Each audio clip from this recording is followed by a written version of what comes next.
Hi, we're Team 6, and this is our wind turbine design process. My name is Zeke. I'm Chris. I'm Amon. I'm Jaden, and I'll be starting us off with our overview. So, our wind turbine is made to be used by the general public as a means of generating renewable energy to lessen the negative impacts of other sources of energy. We wanted to make the turbine to be easily accessible and affordable for the average person. The turbine we envisioned was small but capable of generating an adequate amount of energy. We wanted the turbine to be capable of being mounted at just about any angle and any position, as to not limit the possibilities of its energy production and offer a viable alternative to living off of fossil fuel energy every day. Our turbine is not meant to generate energy for an entire household, but to lessen the amount of fossil fuels consumed by the average household on a daily basis. So the constraints and criteria for our wind turbine was that it cannot exceed a certain size or height for the turbine. One other thing we had to consider was noise emitted. For our project, we needed to make something that is quiet enough that can exist in like a neighborhood, right? So it needs to be quiet. The design and construction, it needs to be very aesthetically pleasing since it's going to be in a household area. Another thing we need to consider is the usage of low cost materials since this needs to be available for anyone who wants to use it, and rotary speed, it cannot exceed a certain speed since that would be against like our design and it wouldn't work as well. And we decided that it should be 20% for all of them because all of these are necessary in order to have a functioning product. The design we decided to go for with our wind turbine was a spiral blade design. For the specifics of the blade, we decided to keep the blade's length within the radius of the base in order to stay within the constraints that we set for it. For the programming side, the blade will also include a braking system, which adds a level of safety to our design. And although this project is meant to be a vertical wind turbine, for the base, we designed it so that it can be placed at any angle, which allows for more freedom on how consumers can utilize it. The edges of the base are lofted and filleted in order to provide more safety, as well as give the turbine a more organic design. And now Jaden will go over the prototyping process.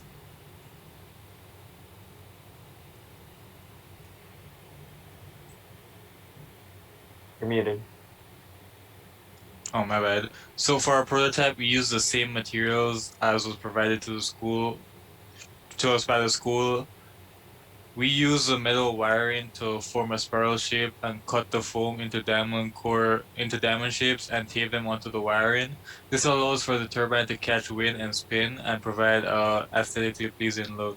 The wires are connected to the hook screws at each end of the dowel to provide stability. The base is also attached to one end of the dowel using tape. While building the prototype, we found that the turbine's base needed to be a two-part system in order to not hinder the effectiveness of the turbine. The prototype we made here does not spin when the base is attached to something because the base is also attached directly to the turbine. We found that the base had to be hollow in order to allow for a separate piece that would attach the turbine to the turbine itself to spin freely inside the base, and then that base could be attached to any surface in any direction. We coordinated with our CAD team to make sure that the base was made with this fault in mind. Next, I will pass it on to Zeke, who will explain the CAD model. For the CAD modeling of the spiral blade, we decided to combine the blade with the axle. This allows for an easier assembly as well as making the turbine more user-friendly in terms of repairs and replacing parts. Also, having only 4 people in our team, it was very difficult to find the time to create a CAD model that more accurately represented our prototype. For the base, you can see that there are 4 holes on the bottom of it at the top set of pictures. These holes will be used to house the adhesive that will allow for the base to be placed at any angle. After discussions with our CVD team, we found that the blades produce very little torque. We were able to fix this by making the spirals have less revolutions around the axle. We also increased the length of the blade outward, as you can see in the bottom set of pictures. These 2 modifications will provide a more surface area for the wind to hit the blades.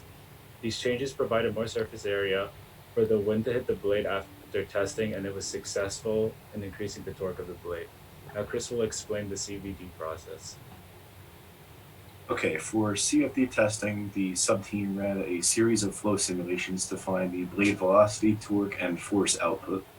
The input parameters for the flow simulations included constant wind speeds of 5, 10, 15, and 20 miles per hour, as well as a 180-degree direction of wind flow parallel to the bottom of the wind tunnel. The simulation found that over all four simulations, the maximum turbine speed that was reached was just over 22 miles per hour, but didn't produce too much force or torque to be considered unsafe, according to our constraints and criteria. Um, Also note that both of the pictures are cut plots. The top picture is a cut plot of the first simulation with the first design that was ran, and the bottom is of the second design that was tested. So for the programming team, what this team accomplished is that we had to code and calculate the power output from torque.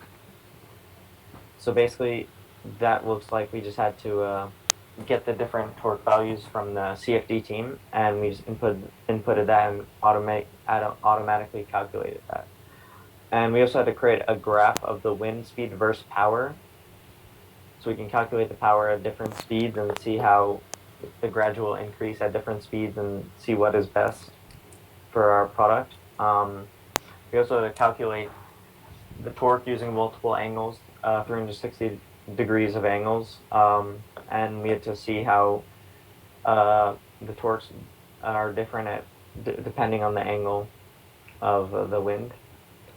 We also had to fully implement a brake stop for maximum power and safety, because according to the constraints and criteria, we had to limit the excessive speed, and we also had to work closely with the CFD team to send back data and make the best model possible for better torque.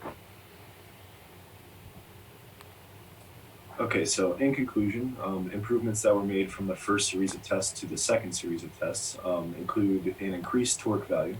So the torque output of the turbine increased from the first set of tests to the second, as well as more conditions that were used. So after the first round of tests, we only had data for a 20 mile per hour input.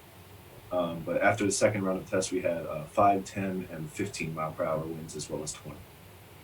If the project were to continue, more updates to the braking system and its corresponding program would be made, as well as getting the turbine to spin a little bit faster, since there's still room to play, and get it to produce a little bit more power.